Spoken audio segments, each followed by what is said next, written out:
¿De qué está hecha una casa? Depende. Madera, concreto, piedras, qué sé yo. Y es todo. Sí, es todo.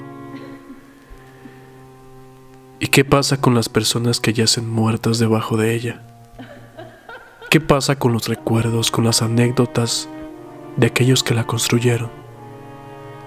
¿No está hecha de eso también? Tal vez. Algo andaba mal. Tú lo sabías. Apenas el tercer día de haber llegado a esa casa pudiste notar que no era como las otras 4 en las que viviste. Llegaste en primavera, en el mes de abril, en una de las calles con más tráfico, con menos árboles, con más ruido de la ciudad de Zamora, Michoacán. Y dime, ¿cómo estaba siempre esa casa? Fría, oscura y en silencio. Como a todo hombre o mujer que comienza sin saberlo a detestar los excesos y las locuras de la juventud, te gustaban las plantas. Llevaste bastantes. Dime, después de los 8 meses que pasaste ahí con tu esposo y tus 2 hijos, ¿cuántas sobrevivieron? Así es, ninguna. Al menos ninguna de las que tú llevaste. Solo permanece la pata de elefante. Siempre te pareció como una araña con cientos de patas largas. Querías quitarla del pasillo que daba al baño porque te aterraba pasar junto a ella de noche. Pero no lo hiciste, no la tocaste. Nunca le diste siquiera un sorbo de agua o una miga de cariño. ¿Por qué fuiste tan mala con ella? ¿Recuerdas el 9º día? Desde el primero le pediste a tu esposo que se llevara las varias botellas de vino vacías que fueron abandonadas en la terraza del 3er piso, pero el dueño pidió que se mantuvieran ahí. ¿Recuerdas cómo en el 9º día, mientras tendías la ropa con un soleado 20 de abril y sin viento aparente, las botellas comenzaron a cantar? Como cuando te las pones por debajo de tu labio inferior y haces soplar el aire en dirección al suelo. Tiraste una sábana blanca que no volviste a lavar jamás. Lo supiste siempre. Los observaba dormir. Tu esposo lo hacía apaciblemente y tú permanecías dándome la espalda con los ojos abiertos. Algo más estaba ahí y tú eras consciente de ello, pero te quedaste en silencio. ¿Qué dirían los niños? Te quisiste ir. Y aunque el dinero no era ningún problema, te quedaste. Odiabas esa planta, pero al mismo tiempo la necesitabas. Ambas se alimentaban una de la otra. Sé que no te gusta recordar, pero cierra tus ojos y acompáñame al pasado. Agosto. Llovía a cántaros. Tu paciente de las 7 de la noche llegó hasta las 7:30. Terminaste con él cerca de las 9. Tu familia llegaría más tarde. Todo estaba oscuro. Abriste la puerta y comenzaste a prender las luces de la planta baja. Subiste las escaleras y allí estaba, como una araña en espera de atacar. Pero no fue eso lo que te hizo salir corriendo a la calle 5 de Mayo y entrar despavorida a la radio de la ciudad. Una diminuta anciana tarareando quién sabe qué canción y aplaudiendo al mismo tiempo. Pobre de ti, te mojaste bastante, te dio fiebre y tuviste que estar en cama 2 días enteros. La cabeza no dejó de dolerte. Cerrabas la puerta de tu habitación, pero inmediatamente se abría. Tuviste que ver pasar el desfile de hombres, mujeres, niñas y niños demacrados, enfermos. Era como si la peste se materializara. A veces pasaban a verte, otras tantas pasaron como sin nada. 2 días llena de miedo. Pobre de ti. Pero entonces llegó el día. Te mudaste con tu familia.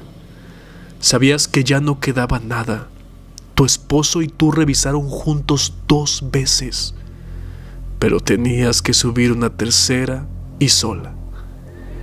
Estabas por tomar las escaleras para bajar a la planta baja e irte de ahí para siempre, pero la tenías que ver, la planta a la que nunca le diste agua, a la que nunca amaste, a la que siempre despreciaste, y luego viste un cuchillo oxidado en la ventana y no lo pensaste siquiera un poco.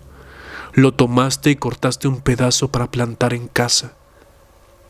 Pobre de ti, no lo hubieras hecho. Y uno de esos días donde tu consultorio dental estaba muy en paz, recordaste a una tía ya entrada en la tercera edad. Cada línea de expresión de sorpresa, angustia y terror que puso al saber que te mudarías ahí. Tomaron un café y te dijo: hija, en cuanto a lo de la anterior casa que rentaron, no quise decir nada en ese momento, hija, pero cuando yo era niña, allá por 1970, ese lugar fue una funeraria, y en la parte de arriba, en el segundo y tercer piso, se preparaba a los difuntos. Mi papá contaba que un amigo de él trabajó ahí como velador, pero no aguantó ni siquiera 3 noches. Pasaban muchas cosas, hija. ¿A ustedes nunca les pasó nada? No, tía. Nunca vimos, escuchamos o sentimos algo. Llegaste a casa después de ese café y me encontraste esperando en la sala. Ya no me quiero ir. Estaré contigo hasta el final. Ahora levántate. Vamos a trabajar, que ya son las 10:15 y tu primer paciente llega a las 11. Vamos.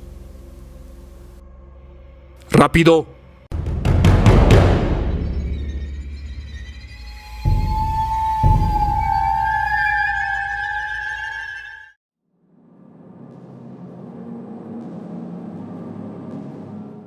¿A dónde vamos al morir? A ningún lado. Te mueres y ya. La muerte es un sueño donde nunca sueñas. Entonces, ¿muertos ya no servimos para nada? No lo creo, a menos que haya seres que se alimenten de nuestras almas, pero no lo creo. En su cumpleaños número 16, su familia lo llevó a Tapalpa. Un fin de semana completo, que inició desde el viernes y se alargaría al martes. Desde que tuvo memoria le agradó la naturaleza.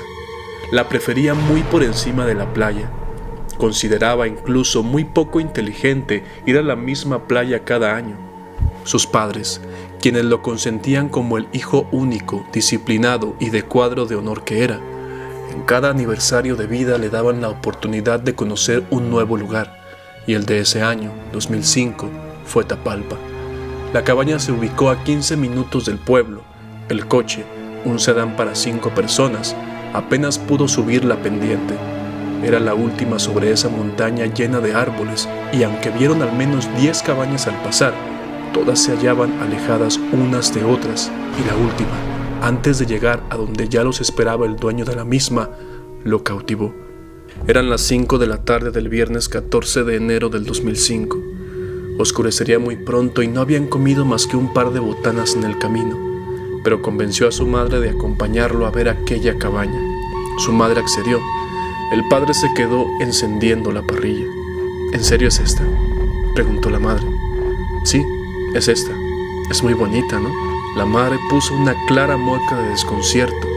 Claro era que aquella construcción hacía mucho tiempo estaba abandonada. La puerta de madera se hallaba partida por la mitad. La pared de la fachada tenía una invasión de enredaderas y el techo únicamente contenía las vigas de soporte. ¿Qué impulso tan grande sintió en el pecho por entrar? Dio un paso adelante, pero su madre lo detuvo argumentando que era una auténtica locura meterse en aquella casa. Además, llegar a ella caminando les había tomado media hora, pues se detuvieron varias veces para admirar. Además, ya habían estado de frente a esa casa por alrededor de 15 minutos. Eran casi las 7 y el sol ya se comenzaba a despedir. La compraré, mamá. Cuando mis libros se vendan por cientos de miles, vendré a comprarla. pues vas a gastar más en repararla que en comprar. Espera. ¡Oye! ¡Oye! La mujer comenzó a gritar y se acercó por una abertura que tenía a la pared. Trató de explicar que imaginó ver a un pequeño sentado en una fuente. Se alcanzaba a ver en el patio trasero, pero ambos se convencieron de que nada ni nadie estuvo ahí. ¡Qué cumpleaños tan bonito! Se divirtieron tanto en esos 4 días. Se tomaron fotos fuera y dentro del templo de Nuestra Señora de Guadalupe. Comieron una exquisita sábana de res y volvieron.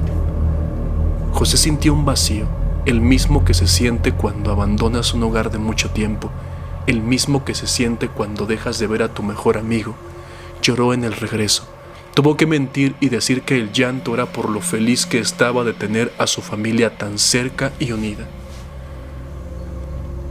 3 días después, su padre moriría de una manera súbita a causa de un paro respiratorio fulminante. Su madre, y a los 3 meses, de tristeza. Vivió después con su abuela materna, la única de sus 4 abuelos que aún vivía. No más le volvieron a dar ganas de escribir. Se convirtió en un excelente carpintero. Eso sí, le seguía gustando viajar y la naturaleza. Trabajaba por su cuenta y ciertamente le iba muy bien. Cada 3 o 4 meses, acompañado o solo, disfrutaba de un delicioso fin de semana con mucho silencio, carne y cerveza. Y quería salir, desconectarse el 16 de noviembre del 2019. Las recomendaciones de Airbnb, entre otras, eran Tapalpa. José sonrió. Su cara entera fue de emoción al reconocer totalmente restaurada a la cabaña que lo había cautivado en su cumpleaños número 16. Le tomaría 5 horas llegar desde su casa en Guanajuato hasta la cabaña de Tapalpa. Salió poco después del desayuno. Viajaría solo. El camino fue sin contratiempos. Al llegar, se paró en el Oxxo que está antes de llegar al pueblo. Compró algunas cosas, leña en la tienda de enfrente y cargó un poco de gasolina. Lo llenaría al bajar de la cabaña. Todo listo. Subió a su camioneta Explorer 2010, pero sintió la necesidad de comprar pluma y papel. No llevó consigo su computadora y las ganas de escribir volvieron, tan grandes como hacía más de 14 años no tenía. Llegó a la cabaña. El anfitrión ya lo esperaba. Un hombre joven, tal vez de la misma edad que José. Se notaba nervioso, contrario a lo tradicional. No realizó ningún recorrido por el lugar. Se limitó a excusarse por el tiempo y se fue muy rápido. Poco antes de comenzar a subir el cerro, José tuvo bastante hambre, pero al quedarse solo en el lugar de manera desesperada, sacó las hojas blancas que compró en la tienda y comenzó a escribir. Y así lo hizo hasta que a las 11 de la noche alguien tocó la puerta. «Señor, ¿quiere leña?»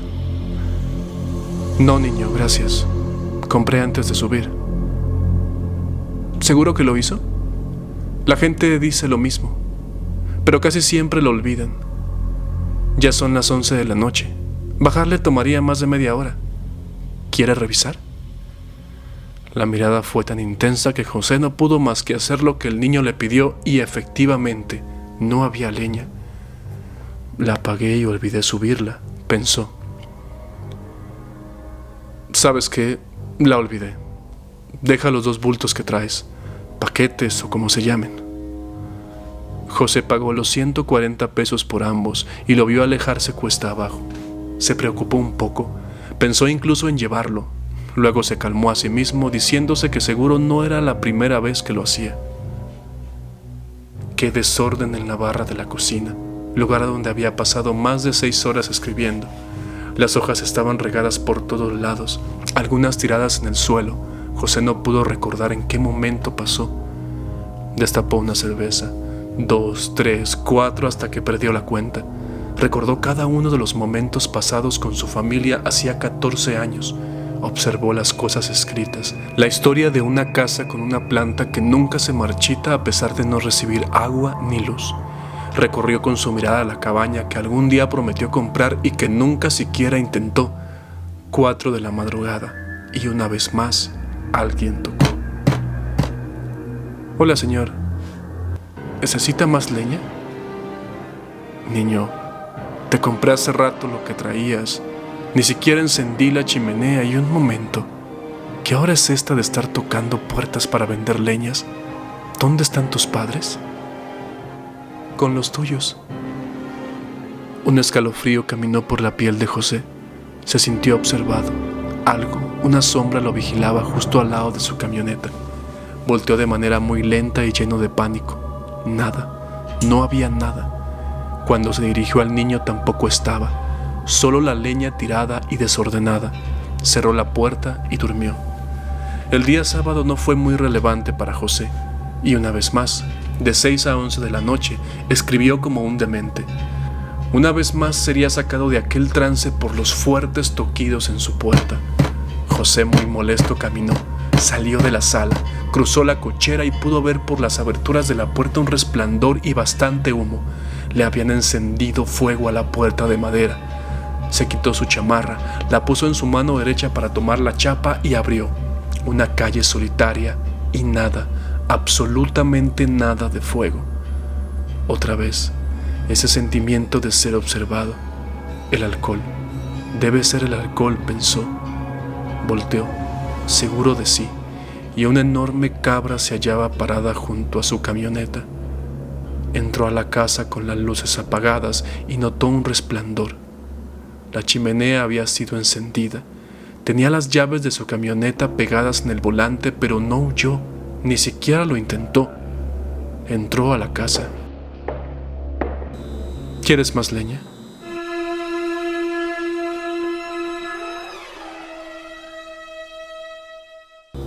La cabaña debía ser entregada en punto de las 11 de la mañana del lunes 19 de noviembre del 2019. El anfitrión llegó y encontró más de 50 latas de cerveza vacías. La casa era un desastre, pero no hubo rastro de José por ningún lado.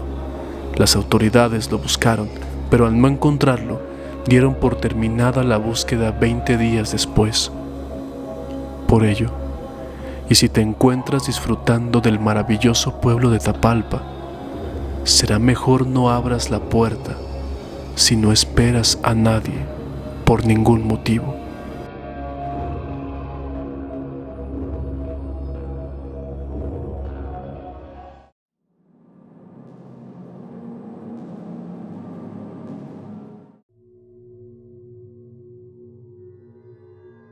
Lo que ahora voy a contarte es verdad.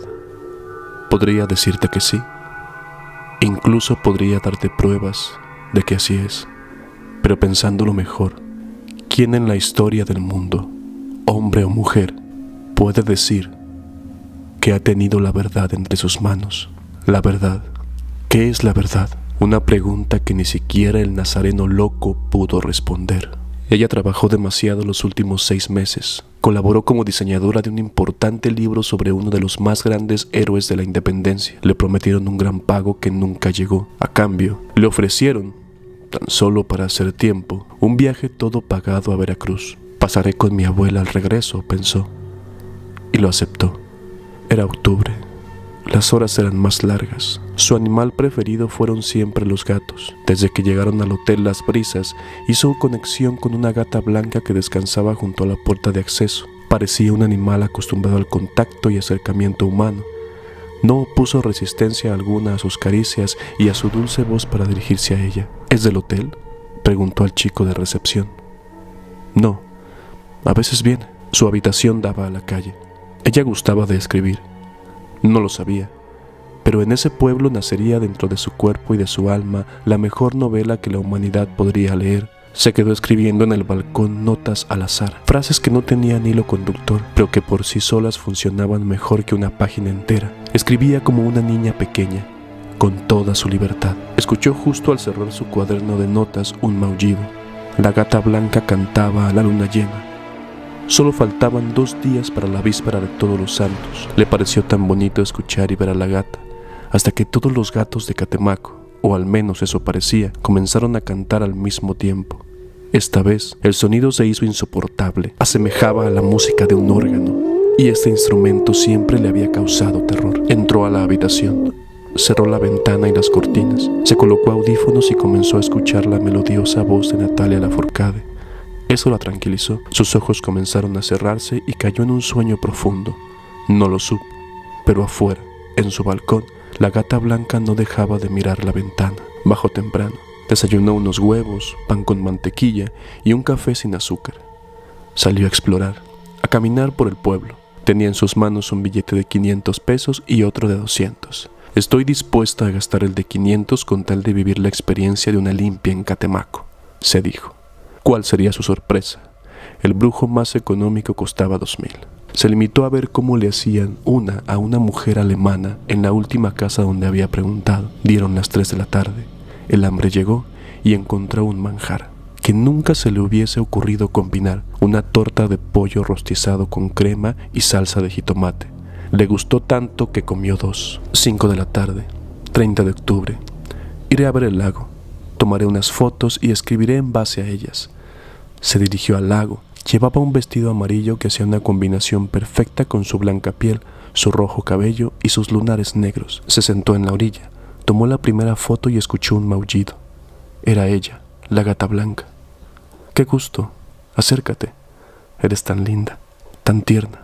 La gata comenzó a frotarse con su cuerpo y se alejó un poco. Maulló y movía la cabeza. Ella supo que las intenciones eran que la siguiera. Tal vez tenga gatitos y tienen problemas. La seguiré, pensó. Fue detrás de la gata y caminaron una buena distancia, tanto que el sol se ocultó. Eran ya las 8:30 de la noche. En varias ocasiones quiso abandonar a la gata, pero algo en ella la impulsó a seguir. Llegaron hasta una casa con un gran portón blanco. La gata dio un salto y subió a la barda, solo para bajar por el otro lado. Se escucharon algunos ruidos, no muy claros. Parecía como si estuviese escupiendo una bola de pelos. 1 o 2 minutos después dejaron de escucharse, y la joven se llenó de miedo. Sintió en la piel el recorrido de un viento helado. Dio media vuelta y comenzó a caminar.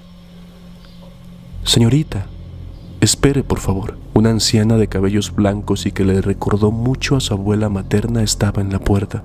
«¿Es usted amiga de mi gata? Pase. No será más de 1 hora. Después, yo misma llamaré un taxi que la llevará a su hotel». Ni siquiera hubo un diálogo interno que le pidiera no hacerlo. Caminó hacia la casa como hipnotizada por la mirada de aquella anciana. Al entrar, preguntó por la gata. «Debe estar por ahí», dijo la anciana, y la pasó a su sala, iluminada por al menos 50 o 60 veladoras y 5 ancianas más sentadas en círculo. Despertó a las 9 de la mañana del 31 de octubre. Le dolía bastante la cabeza. Tenía náuseas. Apenas llegó al baño, vomitó como pocas veces en su vida lo había hecho. Se quedó confundida, lavó su cara y hasta ese momento pudo darse cuenta que vestía un camisón blanco que no era de su propiedad. Recordó la tarde-noche anterior. Su corazón comenzó a latir muy fuerte. Buscó ropa, tomó el primer pantalón y la primera blusa que pudo. Se vistió y antes de salir notó que el cristal de la ventana de su habitación estaba roto. ¿Qué pasó? ¿Me habrán drogado y...? Recordó a las ancianas sentadas en círculo, pero no pudo llegar más allá en sus recuerdos. Una cortina negra cubría lo que pasó el resto de la tarde. Bajó a recepción. El joven no se encontraba. Tocó la campana tantas veces como pudo, con desesperación, con coraje, con miedo. No entendía lo que había pasado y eso le aterraba del mismo modo que le encolerizaba. El muchacho llegó corriendo de uno de los pasillos. «Señorita, buen día. Disculpe, llevé la plancha a una habitación. Me da pena preguntar esto, pero ¿sabes a qué hora y quién me trajo ayer? Mi turno terminó a las 8 de la noche y para esa hora usted no había llegado. ¿Qué le parece si me da un segundo y marco a mi compañero?» La joven se alejó un poco. Intentaba con todas las fuerzas de su mente y de su alma recordar algo, pero le era imposible. La mirada de aquellas ancianas fija en su rostro era lo último que podía recordar. El muchacho muy amable se acercó y con una pequeña palmada en su hombro le sacó de aquel trance que le impidió escuchar las 3 veces que éste le llamó. Sus grandes ojos se abrieron aún más al escuchar que no había llegado. El joven trató de dar la explicación que tal vez su compañero había olvidado poner la llave a la puerta de acceso después de la medianoche. Cosa común en el hotel si llegabas después de esa hora, era él quien abría. y que ella habría pasado sin mayor problema, pero algo no estaba bien, lo sabía. Desconcertada salió en busca de la gata, de las ancianas. Anduvo la mañana, la tarde completa caminando de aquí para allá. No hubo rastro ni de la gata, ni de la casa, ni de las ancianas. ¿Qué pasó? ¿Qué me hicieron? Las preguntas no paraban. Frente al agua y con la puesta de sol, un perro café comenzó a gruñirle, luego a ladrar. Su mirada se clavó en sus ojos, tanto que no pudo soportarlo y salió corriendo. Se internó en una de las calles solitarias a pesar de la fecha. Cuando el cansancio la hizo parar, vio como una garza que sobrevolaba aquella calle bajó y se paró muy cerca de ella. Otra vez, su mirada no era de animal. Sintió algo más. La garza caminó en su dirección, pero no soportando aquello volvió a correr. No se dio cuenta, pero lo hizo por más de 10 minutos hasta llegar a la casa con un portón blanco. La gata sobre la barda junto a un mapache, un mono en la puerta. La garza y un murciélago entraban volando sobre la casa. La joven pasó a la sala donde ya los esperaba el perro café. Las puertas de aquella casa permanecen cerradas. A la joven se le dio como desaparecida y pareció indicar que en el mundo todo siguió igual. Lo cierto es que en Catemaco, una hermosa lechuza de campanario se posa todas las noches en la casa de Portón Blanco.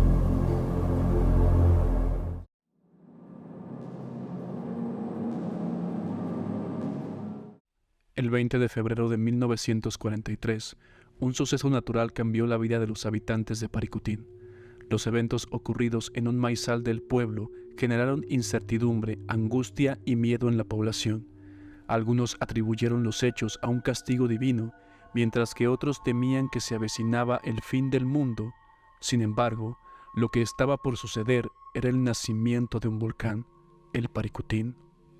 Lo que escucharás a continuación es un relato basado en este hecho histórico, con todo el respeto para los habitantes que vivieron en carne propia este fascinante y lamentable suceso de la naturaleza. Dionisio, Dionisio, otra vez estás soñando feo, despiértate. Perdón, mujer. Voy a tomar aire, ahorita vengo. Dionisio está helando. Ya vengo, hombre. Dionisio salió de su casa y buscó con desesperación la estrella que en sus sueños explotaba mientras hacía trabajos en su tierra, justo arriba de los 3 Reyes Magos. 8 días ya con el mismo sueño desde el 11 de febrero. Se quedó pensativo, disfrutando de un ligero y helado viento.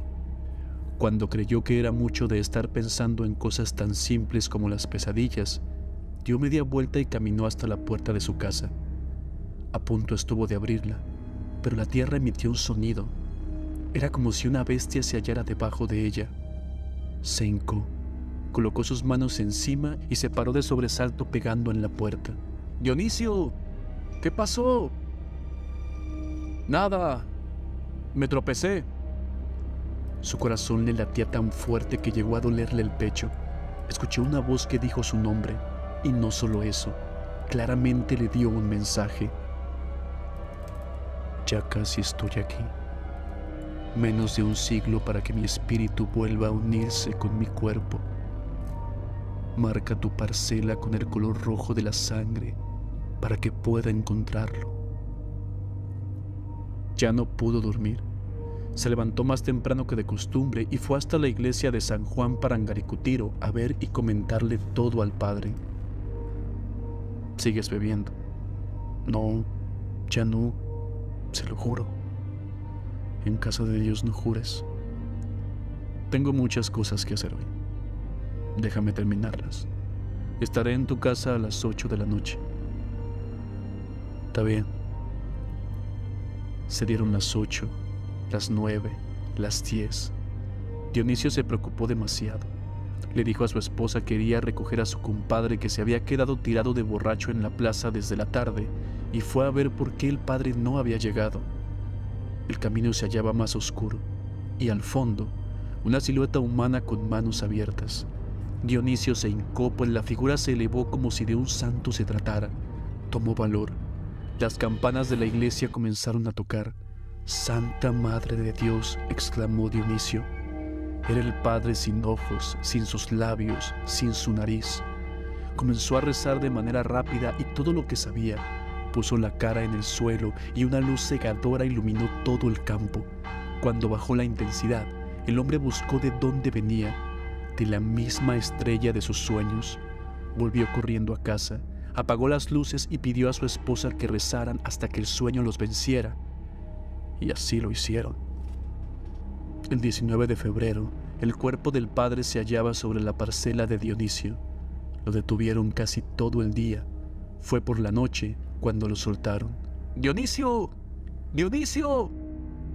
El sacristán lo interceptó y le entregó una carta. «Yo sé que no fue usted. El padre se veía muy nervioso antes de salir a su casa. Yo he visto cómo ora. Lo hacía como el mismísimo San José de Cupertino. Levitaba.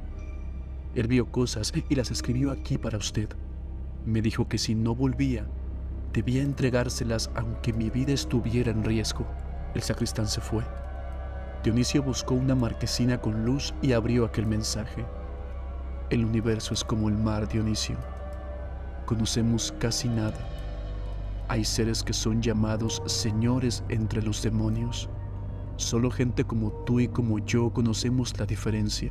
Vendrán los días en que la humanidad se regocije al encontrárselos, no sabiendo que será su perdición, y dirán con júbilo: contactamos nuevos mundos, contactamos nuevos seres, sin saber que son demonios a la misma altura de nuestro Señor. Entra a mi oficina. Hay una caja grande. Dentro podrás encontrar ropa. Al fondo, una cajita muy pequeña que contiene las cenizas de un pequeño trozo del madero que sirvió de tormento para el Hijo del Hombre. Entiérralo en tu parcela. Séllala e impide que se una con el espíritu que moraba en la estrella Betelgeuse». Dionisio hizo tal cual lo que le pidieron, y la tierra se cayó. Todo pareció tranquilo durante la mañana de ese 20 de febrero de 1943. Por la tarde, en cambio, en punto de las 4:30, la parcela comenzó a abrirse y un nuevo cerro con humo y fuego emergió del suelo. Mientras corría, Dionisio pudo escuchar: «Te agradezco. No sabes cuánto». El sacerdote, mejor dicho, mi sacerdote, se arrepintió de último momento, pero mi fiel vasallo, el sacristán, sabía también los secretos del ritual. De no ser por ti, no tendría tan grande señal para encontrar mi cuerpo. Tal vez ya no estés aquí, pero cuando el mundo vea la luz de esa estrella y las campanas empiecen a tocar, habré llegado. Gracias, Dionisio.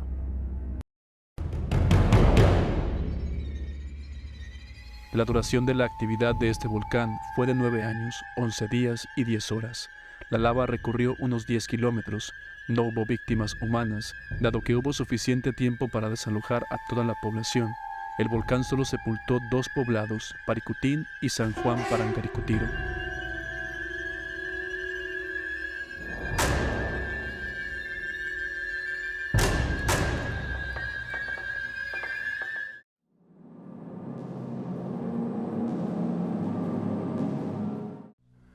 ¿Alguna vez al finalizar un día tranquilo o lleno de felicidad, lo has echado a perder pensando en los desdichados que tuvieron un día para olvidar? Claro que no. No soy tan raro. 10:30 de la noche de un día caluroso de abril del 2005, en una calle que por nombre lleva Eucalipto, dentro de una ciudad pequeña y discreta de México, Jacona de Plancarte, Michoacán. Un joven de 15 años se niega a retirarse a su casa. No es la primera vez. Vive solo. Alfredo, su amigo, y Mari, la madre de Alfredo, batallan noche con noche para que se vaya. «Jorge, ya vete a tu casa, por favor. Ya nos vamos a dormir». «Aquí me quedo, señora Mari. Por favor, no haga que me vaya. Varias veces lo hallaron durmiendo en la banqueta, incluso en pleno invierno. Llegaron a pensar que tal vez mentalmente algo andaba mal, pero las razones de Jorge tenían que ver con su madre, una mujer que había muerto 3 años atrás. Alfredo sabía perfectamente que las razones de Jorge no estaban en su cabeza, sino dentro de su casa, que se empeñaba en olvidar todo lo que vio 4 años atrás. La casa de Jorge era sombría, llena de azulejos color café en las paredes. Parecía que toda la casa tenía un diseño de cocina. Las ventanas se hallaban siempre cerradas y, a pesar de ser su padre y 2 hermanos más, comerciantes que vendían muy bien toda clase de baratijas para el arreglo personal, casi no había muebles. A su madre no le gustaba la luz y en la sala, en el lugar donde habitualmente debería estar un televisor, se hallaba un altar a la muerte, siempre con velas, siempre con alimentos u ofrendas. A pesar de los años conociéndose, era la primera vez que Alfredo entraba a su casa, un año antes de la muerte de la señora. 2 niños de 12 años cada uno que jugarían en la habitación de Jorge. Después de mucho insistir, por fin tenía una consola de juegos. Jugarían toda la tarde y dormirían en la casa, tal vez hasta se desvelarían. Siendo las 2 de la madrugada, Alfredo tuvo deseos de ir al baño. Jorge dormía profundamente y él recordaba bien dónde se hallaba el baño. No hubo necesidad de despertarlo. Al caminar por el pasillo, un murmullo llamó su atención. Venía desde la sala. Si no fuera curioso, no sería un niño común. Alfredo se dirigió a la misma y pudo sentir cómo su corazón bajó al nivel de las plantas de sus pies. Un animal esquelético, parecido a un perro, estaba postrado ante el altar de la muerte, y era él o eso lo que murmuraba la especie de rezos. Con todo el silencio del mundo volvió a la habitación y se quedó parado ante la puerta, sin moverse hasta que amaneció. No se quedó a desayunar, claro está. A pesar de que la madre de Jorge le insistió en repetidas ocasiones, tuvo que ser grosero incluso, y decir que no le gustaban para nada los huevos con arroz. Solo así la madre de Jorge dejó de insistir, no sin antes apretar con fuerza con una de sus manos un collar rojo que tenía en su cuello.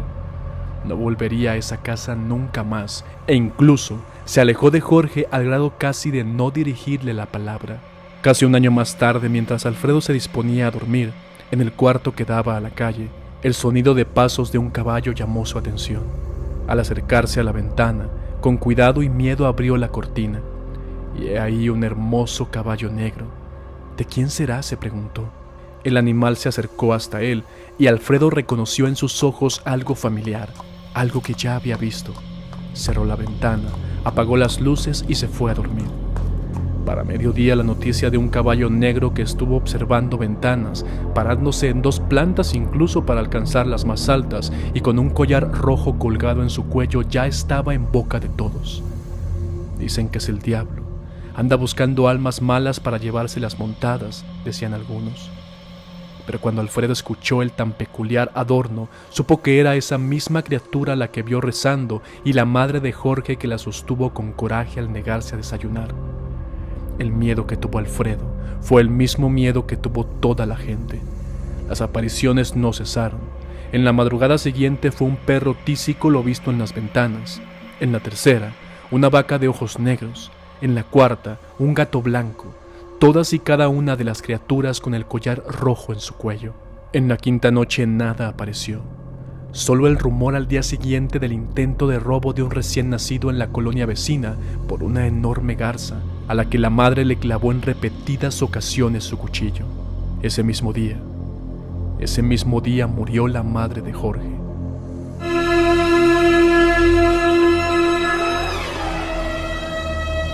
Quitaron el altar a la muerte y su cuerpo fue honrado como el de cualquier creyente católico. Tuvo rosario, misa. La caja, sin embargo, no se abrió. Se decía que la muerte había sido causada por un paro cardíaco que le dejó la cara desfigurada. Al final del funeral, y cuando el cuerpo había sido cubierto en el panteón, Alfredo notó la tristeza en su amigo Jorge. Se acercó, pues además del pésame obligado, no habían interactuado para nada. ¿Estás muy triste, Jorge? Sí, era extraña, pero era mi mamá. Y más que triste, estoy enojado. enojado con el malnacido que le hizo esto. ¿Qué le hizo, Jorge? Tu madre murió de un paro, ¿no? Eso es lo que mi papá quiso que dijéramos, Alfredo. Total, él y mis hermanos ya se quieren largar de aquí. Pero no, mi mamá salía por hierbas a medianoche. No me preguntes por qué, eran cosas de ella. Y un maldito la acuchilló 8 veces, 3 en la cara. Alfredo le tocó el hombro y se alejó sin decir más. A partir de ese momento el collar de su madre lo trajo puesto Jorge y no fue nunca más el mismo. Sin tener enemigos, sin aparentar maldad, fue encontrado en su casa, solo, con 12 impactos de bala en un fresco mes de septiembre del 2005 y con múltiples mordidas de perro en el cuerpo. Por cierto, las puertas no estaban forzadas y las huellas en las llaves indicaron que él las había colocado por dentro. La Naguala de Jacona.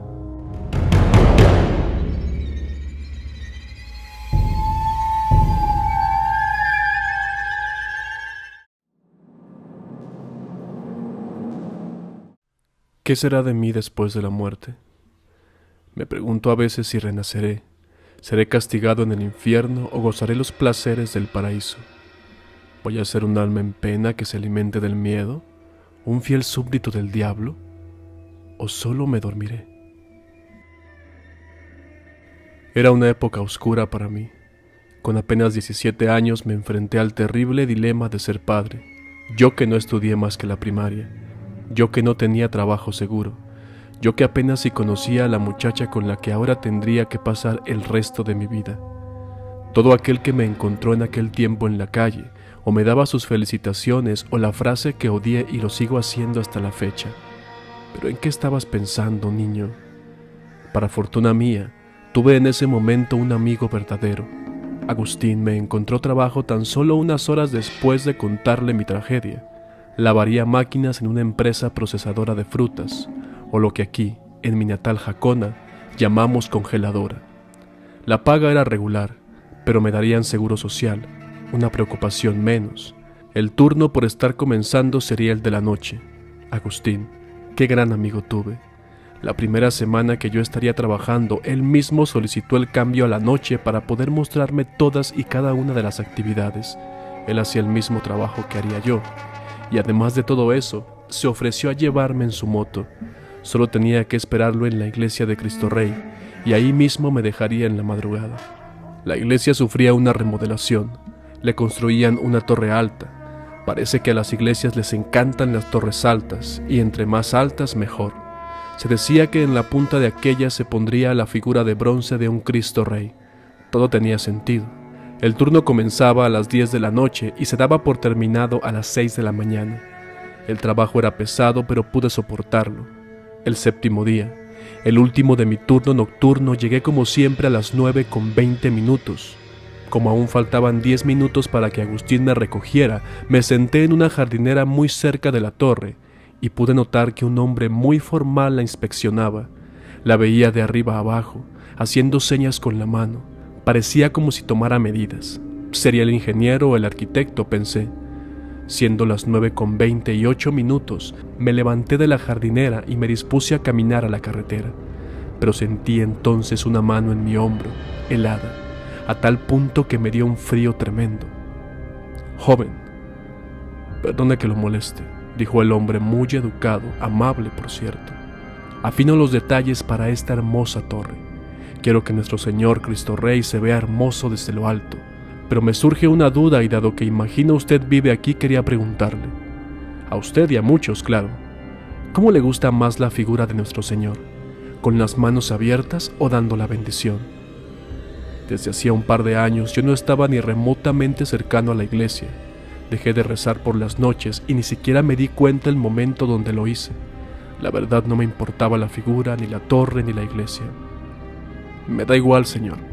Yo solo vengo aquí de vez en cuando, a comprar esos hotcakes de la esquina. El sonido del claxon de la moto de Agustín hizo que me fuera sin despedirme. Mientras con cuidado crucé la carretera para subirme, iba pensando en lo grosero que fui. Subí a la parte trasera de la moto y mientras Agustín dejó pasar unos coches y camiones, pude ver cómo una cabra se acercó al hombre hasta quedar junto a él, y este último le acarició la cabeza. Soy honesto, en ese momento, a mis 17 años, yo no sabía de la asociación de las cabras con la figura del maligno, y a pesar de no saberlo sentí miedo, mucho, como cuando estás solo en casa y sientes que te observan. No, más grande aún, fue un miedo tan real, verdadero, como caminar por una calle oscura y darte cuenta que varias personas te siguen para hacerte mal. El trabajo caminó con normalidad. Al final del turno, tomé la tarjeta para checar mi salida y otra vez sentí la mano helada en mi hombro. Solo que en esta ocasión no había nadie que me hubiese tocado, pero sí un gran desenfreno en el personal. Guardé mi tarjeta en la bolsa de mi overol y fui hasta donde la gente se reunía. Una joven había encendido la máquina cortadora de fruta y había metido su mano. ¿Por qué? Aún consciente, no dejaba de gritar la misma frase una y otra vez. Alguien me jaló, alguien me jaló. Luego de unos minutos se desmayó y la llevaron a emergencias. Agustín y yo fuimos los responsables de limpiar la máquina. El turno siguiente de obreros entraría a las 7 de la mañana. Debíamos darnos prisa. Yo me hallaba molesto. ¿Cómo y por qué se le ocurrió hacer tal cosa? Con lo cansado que estaba, solo quería llegar a dormir y olvidarme de todo. Cuando daba la última inspección, pues para colmo, Agustín tuvo que irse unos minutos antes, noté los restos de un dedo debajo de la máquina. ¡Qué asco y qué horror! Seguro que pueden pegárselo de nuevo, pensé. Lo tomé entre mis manos, pero no sé por qué la máquina volvió a encenderse y juro por el Dios que he vuelto a frecuentar que algo me jaló, algo muy helado y fuerte. Del miedo solté el dedo y cayó haciéndose trizas entre las navajas. Joven, joven, escuché justo detrás de mi oreja, pero detrás mío no había nada. La máquina se apagó y no quedaron restos. Es más, la cortadora estaba limpia, completamente limpia. Tuve que caminar hasta el centro de la ciudad, tomar un camión para llegar a casa. No saludé a mi madre ni a mi esposa, me fui directo a la cama. Marco, Marco, despiértate. Marco, Marco, ¡Marco! Me desperté agotado y lleno de sudor. Mi esposa, quien al igual que yo no era más que una niña, se hallaba al frente mío horrorizada, con las manos en la boca como reprimiendo el miedo. Dijo que estaba diciendo cosas extrañas, pero que no pudo entenderme más que mi nombre. Ese día lo tenía libre. Hasta el día siguiente comenzaría mi nuevo turno de la tarde, de 2 a 10 de la noche. La tranquilicé y la invité a comer una nieve en la plaza de Jacona, pero le pedí que no tomáramos el camión frente a la iglesia de Cristo Rey, que cruzáramos la colonia Buenos Aires para tomarlo en la esquina que seguía a la iglesia. Puso cara de extrañeza, pero aceptó. Yo no quería, no sabía por qué, pero no quería pasar por ahí. Algo me decía que no. Al volver a casa hicimos el mismo recorrido. Sin duda el turno de la tarde me sentó mucho mejor. Podía dormir tranquilo por la noche y la mañana la dedicaba a mi esposa, a quien poco a poco le tomé más cariño. Y es que al momento de saber que sería padre, no tenía más que 4 meses de conocerla y 3 semanas de novio con ella. Como Agustín no estuvo en el mismo turno, mi hora de llegada a casa se retrasó, pero no importó demasiado. Bueno, a excepción del 5.º día. Otra vez, tomé la tarjeta para checar mi salida y una mano me tocó el hombro. Me giré de sobresalto, pero esta vez ni la mano era helada, ni yo estaba solo en aquel lugar. Personal de calidad me indicó que una de las máquinas que yo mismo había aseado no podría ser liberada. Debíamos hacerlo otra vez, que tuve que invertir casi 40 minutos más en hacerlo. Eso provocó que perdiera la oportunidad de tomar camión. Estos dejaban de pasar entre 10:30 y 11 de la noche, y yo me encontré en el kiosco de Jacona pasadas las 11:30. Tuve que caminar por toda la avenida principal. Algo que me gustaba en aquel tiempo de mi pequeña ciudad es la tranquilidad con la que podías caminar de día o de noche. Puse un disco en mi Dixman y el camino se me hizo aún más corto. Tanto disfruté que cuando menos me di cuenta me hallé justo al lado de la iglesia de Cristo Rey. Me quité los audífonos, vi la hora, 12 de la madrugada. Alcancé a ver al señor de los hot cakes cómo se alejaba de aquel lugar. Estaba desolado. Ningún coche avanzó por la avenida y yo me comencé a llenar de miedo. Desde mi lugar inspeccioné las jardineras, todas y cada una de ellas. Para mi fortuna, hasta ese momento no hubo nada extraño, ni una sombra. Pero al llegar a la torre, el sonido de un animal salió de esta. Comencé a subir la mirada y al llegar al final, volví a persignarme después de mucho tiempo. La silueta de un hombre apenas perceptible para mis ojos estaba parado en lo alto. Comencé a cruzar la calle sin ningún cuidado, caminando de espaldas para verlo mejor, cuando una luz brillante me cegó en mi costado izquierdo. El claxon de un coche sonó y a pesar de que el conductor giró el volante, me dio con el costado izquierdo del coche. Pasé la noche en una clínica local, sin dejar de pensar en aquella silueta. Mi diagnóstico fue alentador. Ningún hueso sufrió daño severo, solo tendría que pasar 2 días en reposo como máximo. La noche siguiente a ese accidente, mi mujer me llevó unos hotcakes con jalea de piña, mis favoritos. No pude disfrutarlos como quisiera. Cuando apenas saboreaba el último bocado, ella me contó emocionada que había sido parte de una encuesta. Un hombre, el ingeniero de la obra tal vez, le preguntó qué sería mejor, una figura con manos abiertas u otra dando la bendición. Dejé el plato y le pedí que me lo describiera, y era el mismo que yo tenía en mi cabeza. Al día siguiente, ya casi sin dolor, fui a la obra después de comer. Hablé con algunos trabajadores y me dijeron que el ingeniero supervisaba la obra todos los días al mediodía. Lo esperé. Ese es, me dijo un albañil, pero era un hombre de edad, más de 60 sin problemas, canoso y con sobrepeso. No era aquel. Aún así me dispuse a preguntar sobre la encuesta y ese misterioso hombre. No, muchacho. Nosotros terminamos la torre y otras cosas y nos vamos. La estatua, según yo, todavía tardará tiempo en llegar. Y sobre ese que anda preguntando, quién sabe. Tengan cuidado. No vaya a empezar a pedirles dinero. El miedo que sentí en los últimos días se desvaneció al pensar en el posible fraude que ese hombre podría pretender. Apenas tenía algunos días trabajando en serio, y esos pocos me hicieron ver lo difícil que es ganarse la vida. Me dio mucho coraje pensar en el robo a gente creyente. Sabía que no se aparecería por aquel lugar mientras los trabajadores estaban ahí. El turno de esos hombres terminaba a las 6 de la tarde. Volveré para entonces, me dije. Salí casi a las 7. Alcancé a ver el sol, ya casi se ocultaba por los cerros del oeste. Conforme me acerqué al templo, el viento arreció. Aunque había gente en las calles, todas y todos nos quedamos en silencio. Podíamos escuchar muy claro el paso del viento. Llegué frente al templo. Observé a ambos lados de la avenida. No quería que me pasara lo mismo. El grito de un hombre me hizo voltear hacia él. Luego el grito de una mujer. Y le siguieron una serie de gritos y lamentos de muchas personas que se hallaban cerca del templo. Todas apuntaban a lo alto de la torre. Me dispuse a alzar la vista. Y juro por lo que más amo y quiero, mi mujer y mis hijos, el diablo, un ser monstruoso, se hallaba en lo alto de la torre, con las alas extendidas y las manos abiertas. Corría a toda prisa dentro del templo, donde el cura lanzaba oraciones y expulsaba del lugar a una cabra de grandes cuernos.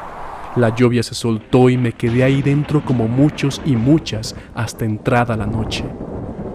Algunos dicen que el diablo reclamó el templo como suyo, otros que fue un presagio de los duros años que vendrían para Jacona, una ciudad de paz y tranquila, pero que ahora guarda un alma en pena en cada esquina.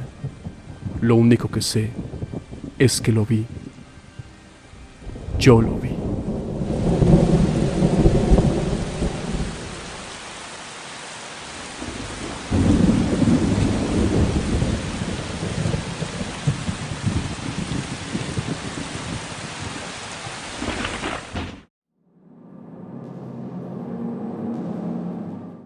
¿Qué le pedirías al diablo o a Dios si pudieran concederte un deseo? Tendría que pensarlo al menos durante un par de años. Lo único que sé es lo que por ningún motivo pediría: la vida eterna. Recién cumplió los 50 años, y aunque no acostumbra a los números o las estadísticas, con este año serían ya 32 las veces que sembraría maíz de temporal, y las últimas 10 a las faldas del cerro del Curutarán. Lo primero que debía hacerse era limpiar el terreno. Cortó carrizos y hierba seca, lo más que pudo, y lo apiló todo junto para encenderle fuego. El resto también se consumiría con una gran fogata controlada.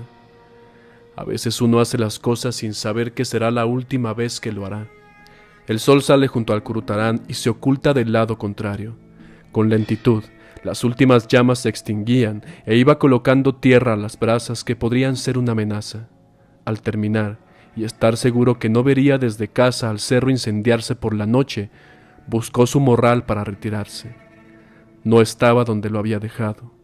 El sol se ocultó por fin detrás de los cerros y a pesar del calor sintió en su cuello una brisa helada, de esas que te llegan en los peores días del invierno. Dio media vuelta y he ahí una sombra, sin forma alguna. No tenía ni pies ni brazos de persona, tampoco se asemejó a un animal. Era una sombra que no debía estar ahí. Empezó a moverse y conforme se acercó el frío se hacía más evidente. Desapareció y Antonio se dio cuenta que las estrellas ya estaban sobre su cabeza. El morral lo tenía en su mano derecha. Dio una vuelta de 360 grados buscando a algo o a alguien, pero la oscuridad de una luna nueva no le permitió ver nada. Mejor me voy, pensó, y una serie de lamentos comenzaron a sonar por todo el cerro.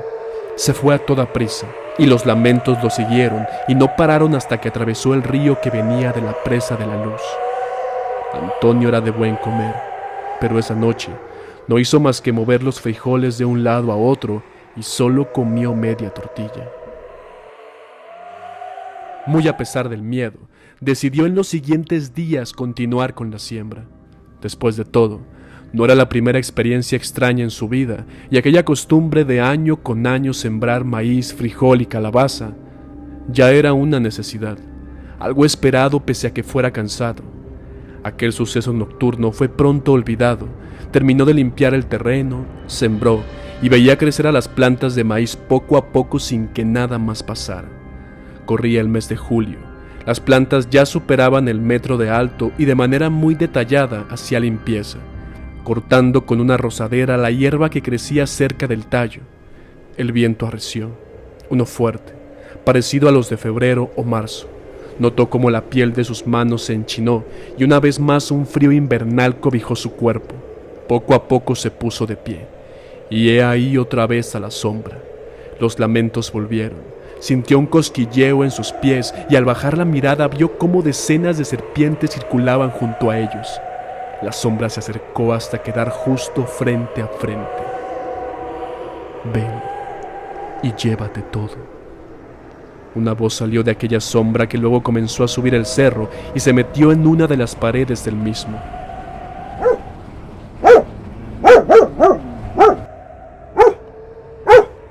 El perro quiere que lo siga, pensó. Sus ladridos no eran agresivos. Antonio tomó valor y lo siguió. Pronto se dio cuenta que aquel animal se dirigía al mismo sitio donde la sombra se perdió.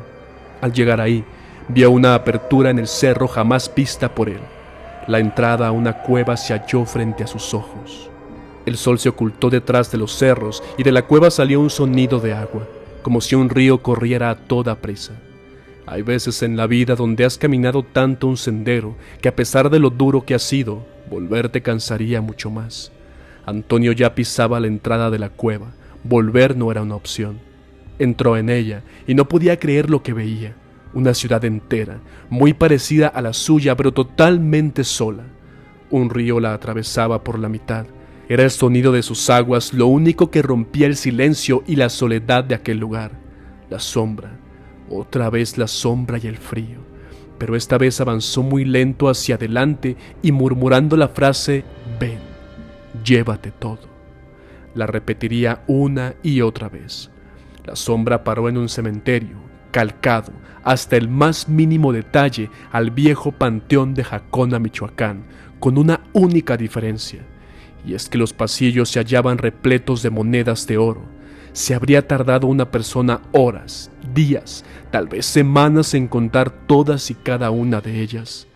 La sombra tomó por fin forma, un venado oscuro y de ojos brillantes.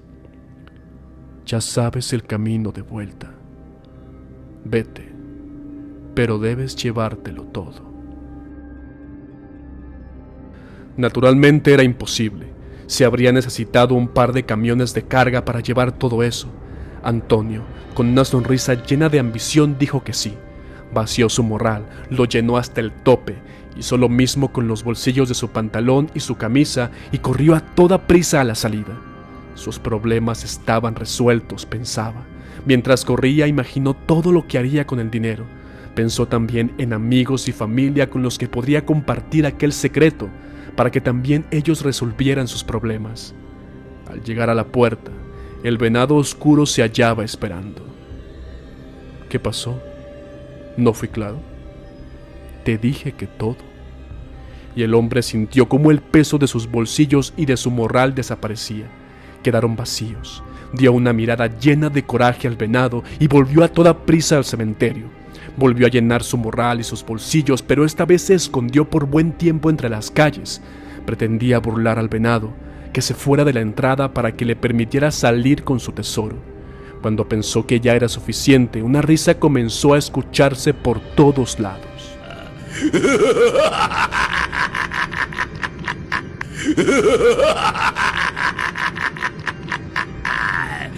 Te lo dije, debes llevarte todo. Y una vez más, todo estuvo vacío. Debía intentarlo al menos otra vez. Fue al cementerio, pero una multitud de cadáveres podridos transitaban por él. Algunos con morral, otros con costales, otros con grandes maletas o portafolios. Y supo entonces Antonio de su condena. Todos y cada uno de ellos llenaban sus recipientes y con desesperación se dirigían a la salida. Hacían eso una y otra vez. Antonio tiró al suelo su morral y con lágrimas en los ojos aceptó su triste final. Esa cueva no se ha visto más. Algunos dicen que se abre una vez cada siglo, otros que solo lo hace con aquellos que eligen. Lo cierto es que si un enorme y bello beneficio aparece de pronto sin pedirnos nada a cambio, deberíamos pensarlo 2 veces antes de entrar a la cueva.